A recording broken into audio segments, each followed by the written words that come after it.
and Yeah. a lot of sand and gravel. So. Yeah, it's kind of weird not seeing them out. Like I'm so Right. used to almost seeing them I out know. on my early morning commute route that Right, when I right. don't It's see them, almost I'm more just like, common what? than uncommon, right? Yeah, Yeah, definitely. yeah. Well, at least the roads are starting to look a little bit better out there. Chilly start to the day, so areas that do still have a little bit of moisture on the road are going to be frozen solid this morning. Looking at an air temperature of about 20 to 21 degrees in Great Falls right now. Teens along the High Line, much colder in northeastern Montana, looking at 28 near Cutbank and 26 in the capital. And the reason for that cold temperature contrast, we've got a big stationary front just camped right throughout central Montana right now. And what's going to happen today is really we're not tracking much in the way of flurries, but the area that could see a couple of flurries, basically from Havre to Lewistown to Billings, that's where that stationary cold front is. So we've got cold air on the backside, a little bit warmer air on the southwestern side. So any of the moisture that does move that way could potentially kick off a couple of light flurries in that area, but really it's going to be more into eastern Montana. Today's high temperatures, if you want to call them that, finally warming up to above seasonal average again. 38 degrees in Great Falls, 39 in the capital. Mid-20s along the High Line, still hanging tight to the teens in northeastern Montana. Tracking a little bit of wind today. We'll see those winds kick up around the noon hour today, 20 to 30 for Great Falls. And the reason for that is as our warmer air mass tries to move in, that's going to kind of battle it out with our last weather maker. It's going to ramp up the winds a little bit throughout central Montana today. As for overnight lows, cooling into the mid-20s, very, very cold. You can really see that contrast right there where the cold air is planted into northeastern Montana, and that again is the stationary front that's camped out throughout the state. So up to Wednesday now, tomorrow, very similar. We'll have a little bit better chance of some snow tomorrow, but most of which is going to be in central Montana. Very little accumulation expected into the mountains and the Rocky Mountain front here. Really, we'll see more of it into eastern Montana, basically from Havre to Lewistown down to Miles City as well, and just a little bit of moisture moving through, so very minimal in the way of accumulation. Really the only area that will see accumulation going to be northeastern Montana and portions of central Montana there as well. Tomorrow's temperatures finally regaining a little bit of strength back into the 40s for most. Still cold though in northeastern Montana, hanging tight to the teens there. And a look at the systems as we head toward the weekend here. That stationary cold front is just going to stay camped out right over top of the state, so that's going to keep more chances of snow along the leading edge of that cold front, or the leading edge of that stationary front, but pretty minimal again in the way of accumulation. Here in the Great Falls, looking at 38 degrees, 40s to follow, and then the temperatures kind of taper off a little bit as we head toward the weekend. Could see a little chance of flurries again, so pretty much every day this week will have the potential of a couple isolated flurries throughout central Montana. Keely? Thanks, Jason. We're now sitting at 5:50 on this Tuesday, and still to come on Montana this morning, a Montana boy gets a special send-off as he leaves to start cancer treatment. We'll share that story next.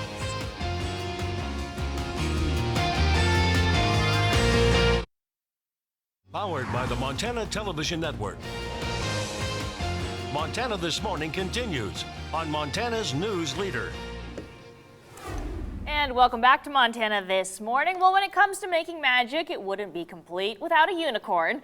And for Terry School kindergartner Wyatt Haas, his encounter with a unicorn might help give him the extra push he needs as he embarks on one of his biggest battles to date. That's right. The 5-year-old was recently diagnosed with brain cancer and was accepted into the St. Jude's Children's Research Hospital in Memphis. Now, Wyatt and his mom, Carissa, left Sunday so he could begin treatment. But his send-off was something straight out of a fairy tale. Bonanza the unicorn proudly carried Wyatt, complete with crown, around the park as his classmates and teacher looked on. Yeah, the moment was so magical. Another unicorn joined in on the party. Wyatt's dad, Zach, and his 2 siblings are staying behind in Montana so Zach can continue work. Now, the family's wish is that everyone can be reunited down in Memphis for Christmas. Of course, the best of luck from everyone here at MTN, Wyatt. Right. That's super cool, though. Getting the unicorn out and everything like that. Right. You usually see like mythical creature or superhero-themed parties. Right, Jeez. right. Hey. And so it's kind of Kick cool it off like with a a little bit of unicorn. magic there, right? Just in time for the Christmas season. I wonder Super what cool. those horses thought too about that. Oh, I'm sure they're probably like, what happened to What an Fred interesting over day. here? Yeah, right. Wasn't he just white yesterday? I don't know what happened with all the polka dots One and minute the you're eating horn grass out in of a his pasture, head. and know. Looking at the teens along the High Line here this morning, we're going to continue to see the possibility of a few light flurries throughout central Montana today. Little to nothing in the way of accumulation. Really just a little bit of a chilly day on tap. As for your day of giving forecast, here's how things are shaping up. By 7 a.m. should be at about 36 degrees, warming up to the high 30s around the noon hour, and then tapering things off to just below freezing again. So 38 degrees for your daytime high, warming up nicely by Thursday in Great Falls, and then we'll see temperatures trend a little bit lower toward the weekend, but those lower temperatures are more on track with seasonal averages. So 39 in the capital today, peaking out on Thursday at 43, and then the low 30s to follow through Sunday. And stick around, your Farm and Ranch Report with the Montana Ag Network is next.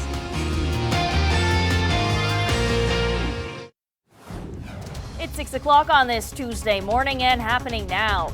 A suspect is on the run this morning after a standoff with authorities Sunday. Details from western Montana. Plus, more chilling testimony Monday in the homicide trial of Paul DeWise. We're once again in Bozeman with the latest.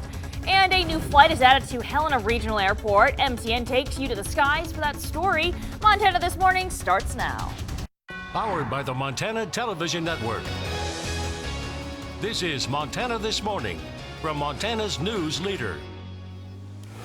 Good morning, and thanks for joining us on this Tuesday. I'm Keely Van Mittendorp. I'm Jason Laird. Chilly start to the day. Just enough wind out there to drop that temperature down a couple of notches, or at least feels like it's a little bit colder to start things out. You know, though, I'm grateful that you said just a little bit of wind versus just regular wind. Because regular wind is just like a I know. It's hurricane. Especially here in central Montana, regular wind is like, 20 or 30. And it will get a little bit windier today. Yeah, right. Just an average day. 21 degrees in Great Falls, teens along the High Line, and very cold in northeastern Montana. We're seeing winds at about 12 miles per hour in Great Falls right now. 21 in Cut Bank. That takes the feels like temperature down to about 9 degrees. 16 near Cut Bank and 4 in Havre. As for those forecast headlines, it is a day of giving, so hope to see you all out at Super 1 today. Also a couple of flurries in the forecast. We'll tell you more about that shortly. Keely. Thanks, Jason. We'll check back in with you soon. Beginning this morning in western Montana, a man wanted by the U.S. Marshals Service is still on the run this morning after eluding authorities in Missoula. Marshals, along with the local police SWAT team, converged on a Missoula apartment Sunday night to serve a search warrant. Sergeant Travis Welsh says the team searched inside and outside for the suspect wanted on robbery charges, but did not find the man. However, authorities did arrest a woman, Jocelyn Buccelli, as well as another man who had an outstanding warrant. Buccelli is currently being held at the Missoula County Detention Center on 3 pending charges, including kidnapping. And staying in western Montana, a pack of more than 30 husky dogs is recovering this morning at the Root Humane Association after workers spent 60 hours capturing the animals in the mountains near Missoula. Now, all of the huskies, including some puppies, were found in the wild, wandering alone in the mountains. Workers with the Humane Association say that they luckily got to most of the dogs before the elements could harm them. The public can stop by and spend time with the dogs, but because they were in the wild, the Humane Association is unsure how many of the dogs will be placed up for adoption. So it's not like we can just say we're going to send them all out to fosters because we don't know, these are wild dogs now. So we have to be careful of what's your property look like. We don't think they'll be great with livestock. We don't think they'll be great with smaller animals. But we don't know, but we don't have the time and resources to actually sit down and work with these dogs to see where we can home them. And officials say some of the huskies are bred with wolf and may require special accommodations. The Humane Society is asking anyone who may be able to accommodate the dogs to reach out. We'll have more on this discovery coming up in our next half hour. In court, a surprising revelation in the homicide trial of Joseph Paul DeWise Monday. In the return to witness testimony, investigators revealed that they found the murder weapon and a connection to the husband of the woman who was killed. MTN's Cody Boyer was in Bozeman and has more. Up until this point, detectives have been quiet about whatever happened to the weapon that had been used to shoot and kill Lauren DeWise, Paul DeWise's wife. Now, today, detectives say they had discovered the .22 caliber Ruger pistol and a serial number that linked DeWise to purchasing it. She sustained, I believe there were 7 different gunshot wound injuries. from at least 4 different bullets. On the night of January 7th, 2018, Lauren DeWise was found dead in her bed inside a Belgrade home, killed with what investigators say were .22 caliber bullets. Detectives walked through pages of chilling texts between Joseph Paul DeWise and Lauren, putting together a story about an abusive relationship leading up to her death and the joint shooting of housemate Ashley Van Hemert. But detectives say the evidence was disposed of, including the gun. Until today. Detective Sergeant Dustin Lensing says a couple walking near Trout Meadow Pond in Bozeman found the gun in there. Can you tell from the records that have been provided when that firearm was purchased? Yes. Another bombshell in the form of recordings taken from DeWise's phone. A recording on his phone of an altercation between him, Lauren, and I believe both of the children. Including one that he says took a dark turn. The defendant starts threatening her, threatening to kill her. He says very specifically, I think at least 5 times, I'm going to kill you. The courtroom got to hear it themselves.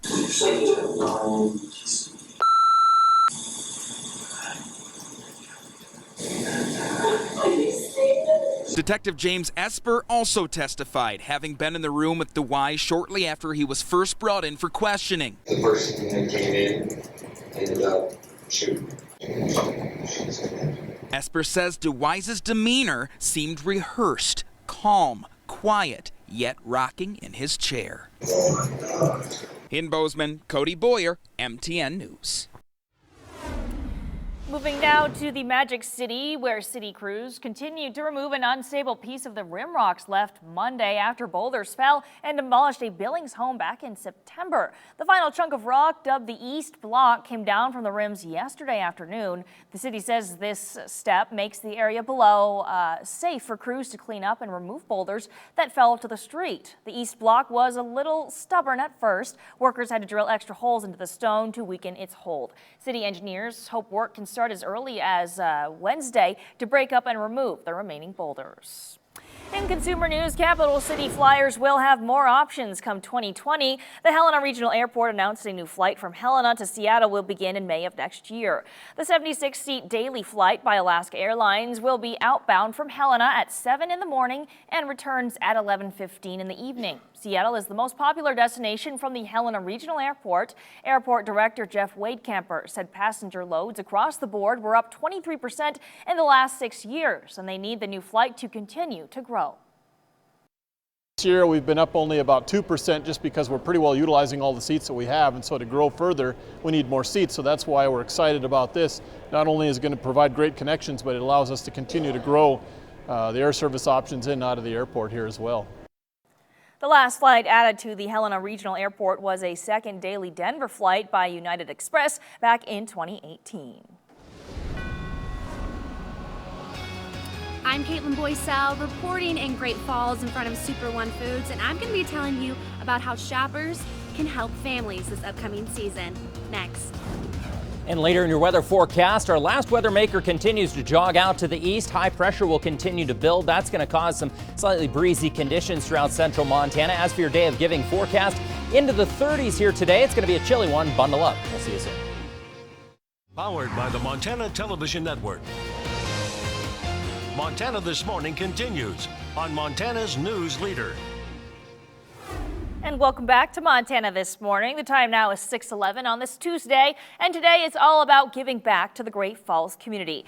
We are here for the 12th annual Day of Giving at Super One Foods in Great Falls. That's where we find MTN's Caitlin Boycell this morning, and she has more information on what the Day of Giving actually is all about. Caitlin, how are you doing this morning? Yeah, Keely, today is our 12th annual Day of Giving. We're going to be at Super One Foods from 6 a.m. to 6 p.m. Now we're collecting donations for the Salvation Army, Toys of Tots, and the Great Falls Community Food Bank. You can also enter for a chance to win 2 round-trip tickets on Alaska Airlines. Well, last year's total helped hundreds of local families have a happy holiday. All 3 nonprofits raised over thousands of dollars each over the 12 hours of giving, and the Great Falls Food Bank collected over 2,200 pounds of food. That's over double what we collected back in 2017. Now, if you are wanting to donate, make sure to bring non-perishable food items, wrapped toys, clothing, and money.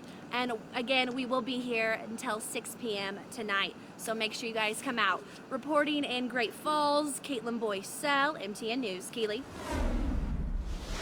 Thanks, Caitlin. We'll check back in with her soon. The spirit of giving has been making the rounds this month. Last week, people around the country donated time and money for Giving Tuesday, including here in Great Falls. According to GivingTuesday.org, 2019 has been a record year for charitable giving. Great Falls has witnessed a similar trend as the local chapter of United Way says the city ranks among the top markets across the entire country. United Way President Gary Owen has seen the city pour love towards supporting their focus on education, income, and health. We as United Way are part of a national, actually a worldwide system. We're a local independent, but as part of that system we get to see how our donations stack up against other communities in the country. And we're actually in the top 10% of markets of our size. Owen says he believes Great Falls' generosity comes genuine from their desire to help. Well, Christmas has arrived at the Capitol. Wreaths across America put on by the Daughters of the American Revolution placed a wreath in the rotunda on Monday. The Daughters of the American Revolution is a nonprofit organization whose goal is to preserve history and patriotism. The Orofino chapter is made up of 66 women, and they serve Broadwater, Jefferson, and Lewis and Clark counties. Each year, the chapter travels around Montana, placing Christmas wreaths filled with military flags. We stand in front of this wreath that has the flags for each branch of the military in recognition of their service and the sacrifices that they made and that their families have made over the generations and that they continue to make today. Saturday, December 14th, the Daughters of the American Revolution will be placing 800 wreaths at Fort Harrison in remembrance of the Montana soldiers who have died defending our country. That event is open to the public, and the DAR hopes to see many in attendance. Up next in your weather forecast, it's a rather brisk start to the day. We're looking at temperatures in the teens along the high line, a little bit windy in and around Great Falls at 21, more clouds and 25 in Helen. Northeastern Montana, though, single digits. As for the wind chill this morning, actual air temperature right around 20 degrees. You factor in the wind, it's going to feel more like 10, climbing up to the low teens here around 10 a.m. We'll have more on your detailed forecast coming up after the break. Now, here's your Storm Tracker weather forecast with Jason Laird. Welcome back. Proud to have you along for the ride. 6:16 now on your Tuesday morning. Looking at 21 degrees in Great Falls right now. Much colder to the north and the east. Looking at the single digits. Glendive 12 below right now. What we've got going on is a big stationary front that's kind of splitting the difference. Colder air up into the north and east. Slightly warmer air down to the south and west. And that stationary front's going to kind of stay camped out across the state over the next couple of days. We are tracking a little bit in the way of wind today. We'll see the winds kick up a little bit around the noon hour, likely about 20 to 30 miles per hour. Not bad, but you put those windy conditions on top of the already cold temperatures. It's going to feel a lot colder here even today as those temperatures continue to rise. We should peg out at about 38 degrees in Great Falls. A little bit warmer just west of the divide there, high 30s, but northeastern Montana, you can really see where that colder air mass is still camped out. Teens for northeastern Montana when it comes to the daytime high today. Tonight, very cold again, really looking at that contrast between southwestern Montana and northeastern Montana. Single digits for overnight lows there. Might even see a couple of those temperatures falling as you get up into the drastic northeastern corner of the state. 9 along the high line, 25 in Great Falls tonight, and 22 in the capital.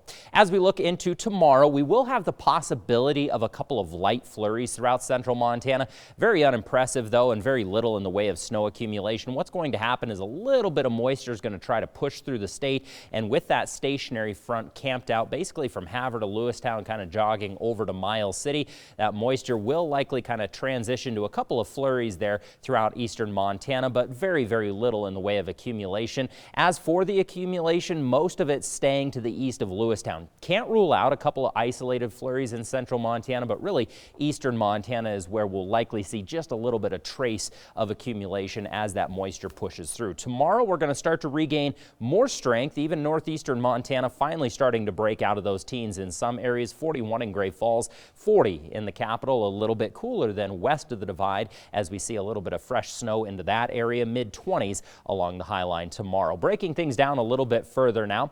We're up to Thursday. That stationary front still just camped out right smack dab in the middle of the state. We'll see Pacific moisture try to move in. That's going to, again, meet up with that stationary front and continue to give us the possibility of isolated flurries throughout central Montana up through Friday. We'll see a little bit colder air slip in this weekend as well. Could still see a flurry or two throughout central Montana, but pretty minimal in the way of accumulations. Just isolated flurries really are going to be the big talking point. And then as we head into the first part of this next week, high pressure is anticipated to start building. That's going to keep us a little bit more clear as we head into Monday and Tuesday. Over the next 7 days, we're looking at 38 degrees today. Again, a little bit breezy at times. Relatively cloudy skies again on Wednesday at about 41. Temperatures peak on Thursday, then taper off to more average temperatures through the weekend and the first part of this next week here in the capital. 39, tapping out at about 43 on Thursday, and then the 30s to follow, Keely. Thanks, Jason. We're now sitting at 6:20, and coming up next on Montana This Morning, we follow up on one of the coolest fundraisers of the year. Details after the break.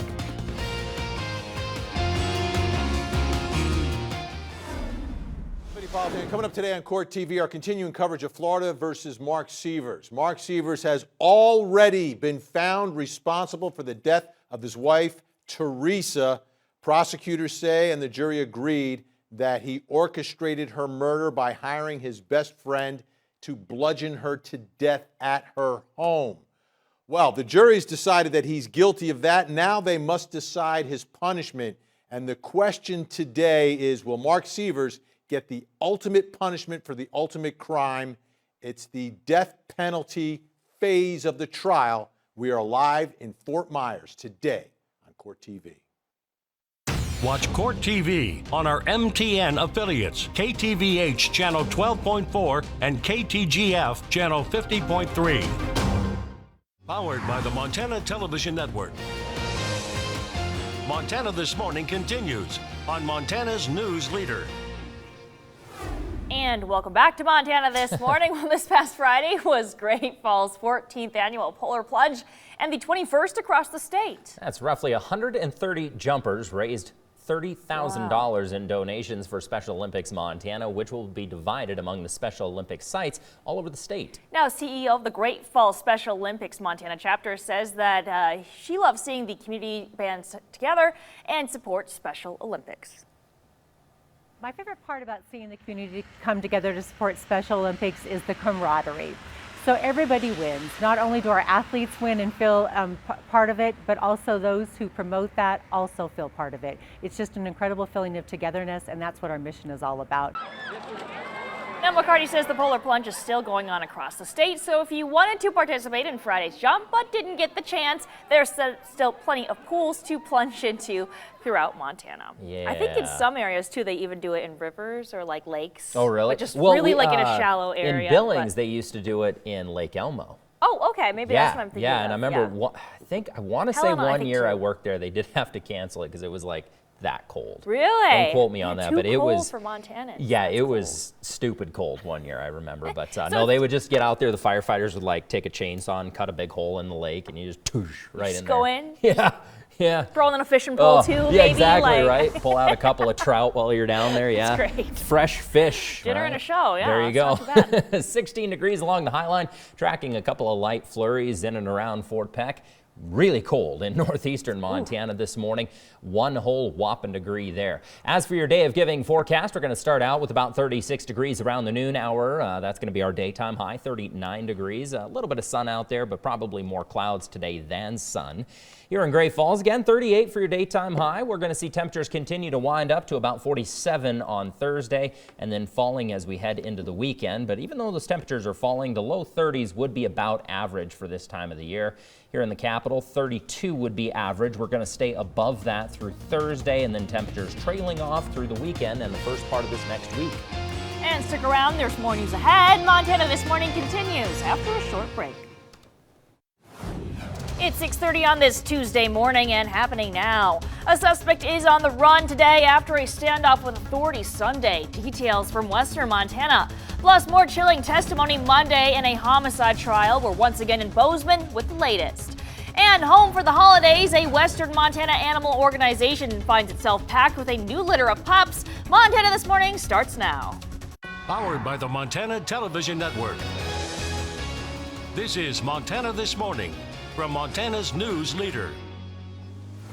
Good morning, and thanks for waking up with us on this Tuesday. I'm Keely Middendorf. I'm Jason Laird. A chilly start to the day yet again, and just enough wind to make it feel a lot colder as you're getting up. But we could be in northeastern Montana. We could be. It can always be worse, and I'm not saying because it's northeastern Montana. I'm saying because it is downright cold. What are you saying about it's cold. Look at Montana, it. Jason? 1 degree right now in Glasgow.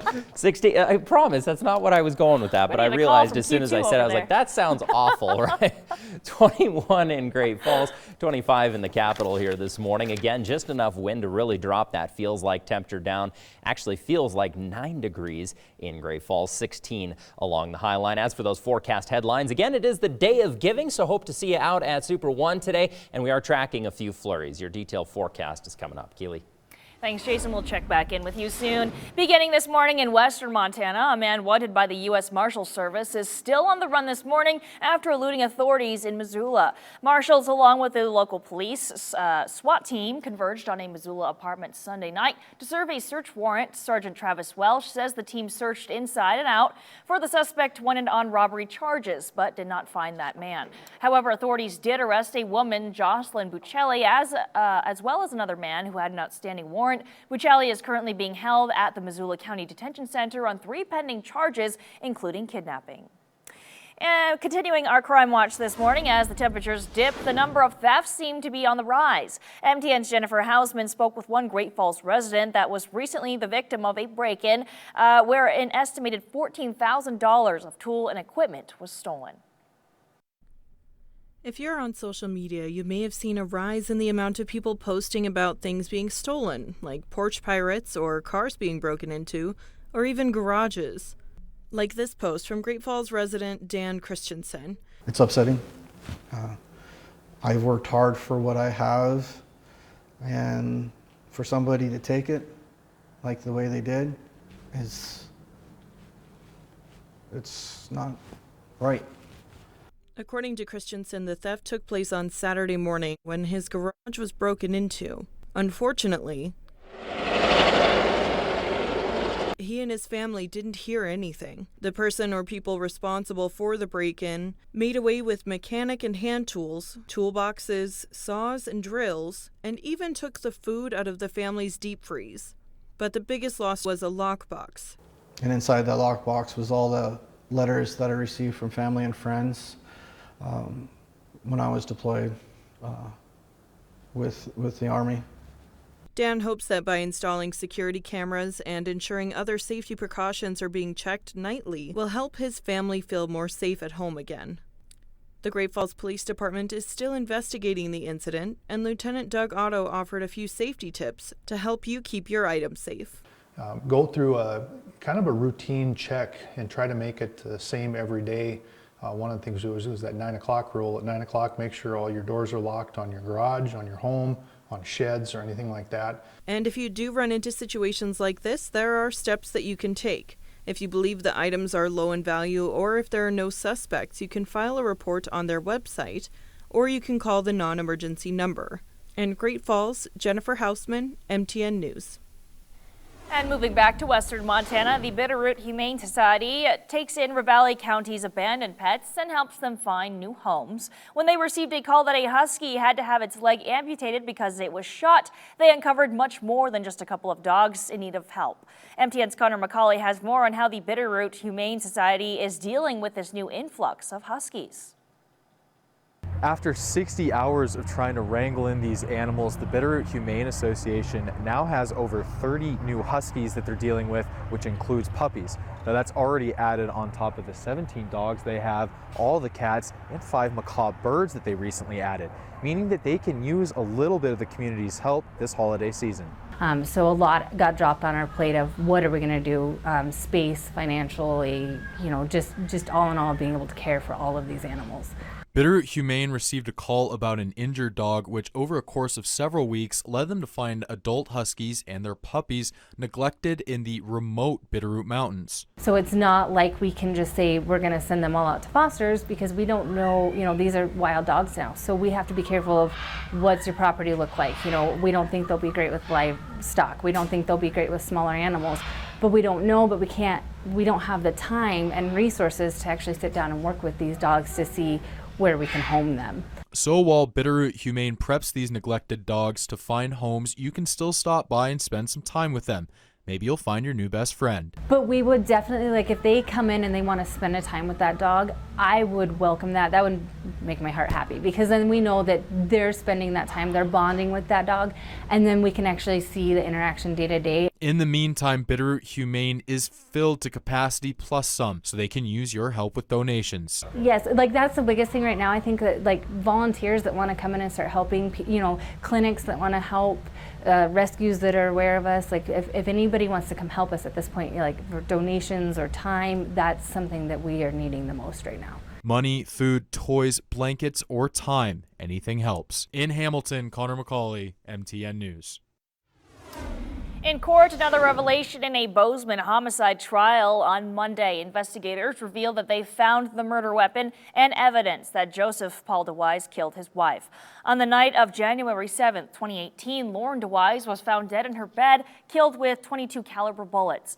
Up until yesterday, detectives said the evidence was disposed of, including the gun. But Monday in court, detectives said that they not only discovered the .22 caliber Ruger pistol, but the serial number proved Joseph DeWise bought it. Detectives say not long after the crime, a couple walking by a local pond found the gun. Jurors also heard recordings from DeWise's phone, including one in which he threatened to kill his wife. Paul DeWise took the stand late Monday and will be back on the stand today. The city of Butte and its mining operation is working on an agreement to pump more water from Silver Lake into local creeks to help with flow and create healthier habitats. The agreement would purchase an additional 4 million gallons of water from Butte to pump from Silver Lake to Silverbow Creek and Blacktail Creek. Montana Resources already pays the city for up to 3 million gallons of water from the lake. The Silver Lake system is owned by Butte and its citizens, and Superfund coordinator John Sesso says this deal will not disrupt any existing customers or prevent them from selling to new ones. In more news around the state this morning, eastern Montana sugar beet farmers could be getting more assistance after a rough harvest season. In a letter to U.S. Agriculture Secretary Sonny Perdue, Governor Steve Bullock said unseasonable snow, freezing temps, and lots of rain meant many acres went unharvested. His letter adds 7 more counties to his October request for a disaster designation for 4 other Montana counties. Western Sugar Cooperative estimates snowstorms in October impacted 60% of total crops in Bighorn, Carbon, Rosebud, Treasure, and Yellowstone counties. In consumer news, Capital City Flyers will have more options come 2020. The Helena Regional Airport announced a new flight from Helena to Seattle will begin in May of next year. The 76-seat daily flight by Alaska Airlines will be outbound from Helena at 7 a.m. and return at 11:15 p.m. Seattle is the most popular destination from the Helena Regional Airport. Airport Director Jeff Wadecamper said that this passenger loads across the board were up 23% in the last 6 years, and they need the flight to continue to grow. This year we've been up only about 2% just because we're pretty well utilizing all the seats that we have, and so to grow further we need more seats, so that's why we're excited about this. Not only is it going to provide great connections, but it allows us to continue to grow the air service options in and out of the airport here as well. And the last flight added to the Helena Regional Airport was a second daily Denver flight by United Express back in 2018. The time now is 6:38, and coming up next on Montana This Morning, we have more on today's Day of Giving and how you can help families have a happy holiday this season. And later in your weather forecast, well, as our last weather maker continues to move out and our next weather maker moves in, those pressure systems gonna battle it out and cause some breezy conditions today. As for your Day of Giving forecast, looking at 36 this morning by about 7, and then temperatures winding up to the high 30s around the noon hour. Powered by the Montana Television Network. Montana This Morning continues on Montana's News Leader. And welcome back to Montana This Morning. The time is 6:43 on this Tuesday, and today is all about giving back to the Great Falls community. We're back for the 12th annual Day of Giving at Super One Foods in Great Falls. That's where we find MTN's Caitlin Boycell this morning. Caitlin, what do shoppers need to know today? Yeah, Keely, don't forget today is our 12th annual Day of Giving. We're going to be right here in Super One Foods from 6 a.m. to 6 p.m. Now, we're collecting donations for the Salvation Army, Toys of Tots, and the Great Falls Community Food Bank. You can also enter for a chance to win a 2 round-trip tickets on Alaska Airlines. Now, last year's totals helped hundreds of local families have a happy holiday. All 3 nonprofits raised over $1,000 each over the 12 hours of giving. And the Great Falls Food Bank collected over 2,200 pounds of food. That's over double what we collected in 2017. Now, and if you're wanting to give, make sure that you guys are bringing non-perishable food items, unwrapped toys, money, and make sure that you come down here. And we'll be here until 6 p.m. tonight. Reporting in Great Falls, Caitlin Boycell, MTN News. Keely. Thanks, Caitlin, and we'll have more on the Day of Giving throughout the day. Well, the spirit of giving has been making the rounds this month. Last week, people from around the country donated time and money for Giving Tuesday, including here in Great Falls. According to GivingTuesday.org, 2019 has been a record year for charitable giving. Great Falls has witnessed a similar trend as the local chapter of United Way says the city ranks among the top markets across the entire country. United Way President Gary Owen has seen the city pour love towards supporting their focus on education, income, and health. We